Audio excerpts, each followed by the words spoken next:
Did you know this 2012 comic shows the grueling process of how Maul not only survived falling down a massive reactor shaft, but also survived basically drowning for days, and we see one of the main reasons he was able to survive in Legends and canon also, that being from his Zabrak anatomy, which has 2 hearts, able to pump blood across the body very quickly. Today I'll be reading from the canon and then arguably more interesting Legends Wikipedia article as to every event that happened to Maul right after the Phantom Menace, which led to his fall to insanity. Through his hate and rage, Maul managed to survive being cut in half as his top half fell down the reactor shaft and into a trash container. A combination of Night Sister magics, Dathomirian physiology, and Sith tenacity served to keep him alive and tethered him to life even as his sanity began to leave him. Maul's shattered body was dumped on the junkyard world of Lotho Minor, where he lived in the bowels of the planet. There he utilized discarded metal to fashion for himself a 6-limbed apparatus that allowed him to walk again. During Maul's exile, the droid captain Spike Wheel forced several people, including Grits, Ricky, Brenar, and Celeste, to spend a night on Lotho Minor in order to join her crew. When they first got on the planet, a confrontation broke out between Grits and Brenar, and the ground gave way into a labyrinth. While exploring, Celeste got separated from the group, and Brenar went looking for him. Brenar then found out that Maul had captured Celeste. Maul, while muttering to himself, threw Celeste at Brenar and proceeded to chase them through the labyrinth. They eventually ran into a dead end, and Maul was able to kill them when Grits captured Maul with an electro net. They then traveled back to the surface, and Maul in tow, to find Spike Wheel waiting for him. Grits and Spike Wheel then revealed that they had been hired to find and capture Maul, and that it was simply a test for Grits to become first mate. Grits and Spike Wheel, while listening to the message from the person that hired them, realized that the message was from Maul himself. Maul then escaped from his electro net and confirmed that it was him who sent the message because he needed a ship to escape. Spike Wheel then attempted to shoot Maul, but the fallen Sith destroyed her. Celeste panicked and attempted to grab the controls to the ship, which shot the ship straight into the sky. Ricky opened the door to the ship, and Maul and Grits fell back to the surface of Lotho Minor. They left the planet, and Maul killed Grits. During his exile, he made a bargain with a sentient, sneaky Anacondan named Morley, who agreed to bring Maul food in return for his leftovers. Over the years, Maul was driven mad with rage and despair, but remained driven by thoughts of revenge against Kenobi. During those years, Anakin Skywalker, while training in lightsaber combat at the Jedi Temple, altered a training droid, giving it Darth Maul's appearance. Incredibly, when we go to Legends, Maul managed to survive his defeat at the hands of Kenobi, through his seething hate, augmented by his indomitable will to live. Maul reached out with the Force and grabbed hold of an air vent to break his plunge into the shaft's darkness. He continued his fall down the reactor shaft, landing in water. Eventually his still conscious, though cauterized upper body was dumped into a container and taken to Lotho Minor. As he lay submerged, Maul fell at last into unconsciousness, cursing Kenobi. According to Darth Sidious, who learned of the Sith Jedi battle from Kenobi himself, while cloaked in his public persona of a newly elected Chancellor Palpatine, his prideful apprentice was defeated by his belief in his own invincibility.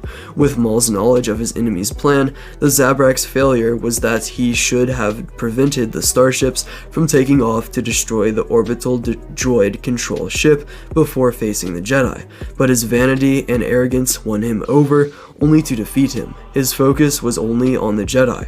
As far as Kenobi was concerned, Maul could have ended it quickly if he hadn't paused to gloat, kicking the Jedi's lightsaber contemptuously into the pit, pacing and snarling before him in arrogant, premature triumph. Hesitating to savor revenge, whether of a personal or collective nature, was his failing. If Maul found he was not able to dispatch the Jedi quickly, he should have turned his focus to dealing with the Queen, who, having survived the conflict, is another failure.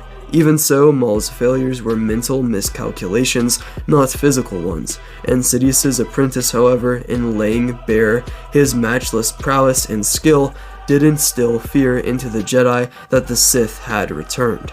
Maul did succeed in defeating Qui-Gon Jinn, a victory, however, that Sidious felt he really must claim for himself. That triumph was, after all, the direct result of his own teaching and the caliber of training Sidious afforded Maul that made that defeat possible in the first place. But going back to Maul arriving finally at his destination on Lotho Minor, he awoke. He activated his lightsaber and carved his way out of the container, screaming with rage. He struggled to move on through the junkyard world, and soon he encountered insects the size of his arm and managed to crush one with his own left hand before using his teeth to rip its leg off. But as he began eating, the Sith Lord heard a scream coming from his right. A sly and mysterious anacondan named Morley was slithering away in fright from one of the Lotho Minor's gigantic machines, the Fire Breather. Maul threw his lightsaber with the force directly at the Fire Breather's head, piercing it through. The machine instantly fell to the ground, and the fire from its mouth extinguished. His weapon returned to him, and Maul once again blacked out. Morley the Zabrak in his coils and brought him into the caves of the planet, which would eventually become his sanctuary. Maul reawakened and, with all his anger, was able to use the Force to acquire a six-legged arachnid-like cybernetic apparatus to replace his lost lower body.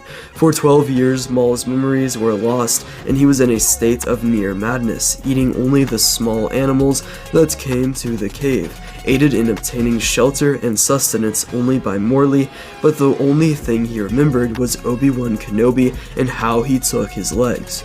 Maul's defeat was a setback for Darth Sidious, soaring his triumph over his own master, but not a disaster. Within a year, Maul would be replaced with the former master of the late Jin, Count Dooku.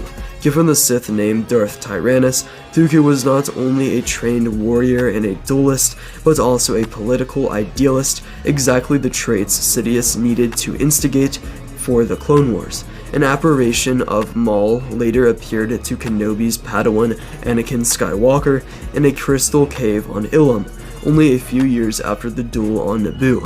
When Anakin went into a trance-like state, Darth Maul appeared, and Anakin immediately attacked him. After a furious lightsaber duel in which Maul taunted Anakin about Qui-Gon's death and about the boy's training lightsaber, Anakin won, but as real as he might have looked, this time Maul was merely a creation of the dark side. So I personally find both of those comics to be extremely interesting and extremely cool. By both, I mean the one from Legends. I don't know what I meant by both. There's really only one. But yeah, I mean, as usual, the Legends stuff's a little more interesting, and it is pretty crazy that on top of everything, he did manage to survive drowning as well in this liquid here. But anyway, that's it for this video. You can subscribe if you feel like it. You can also become a member, as there are going to be many more members-only videos coming out in the future, so you don't want to miss those. Also, all live streams are going to be members-only from now on. But yeah, I upload videos multiple times a week, always on Friday, and I upload shorts multiple times a week, always on Saturday. Yeah. See ya.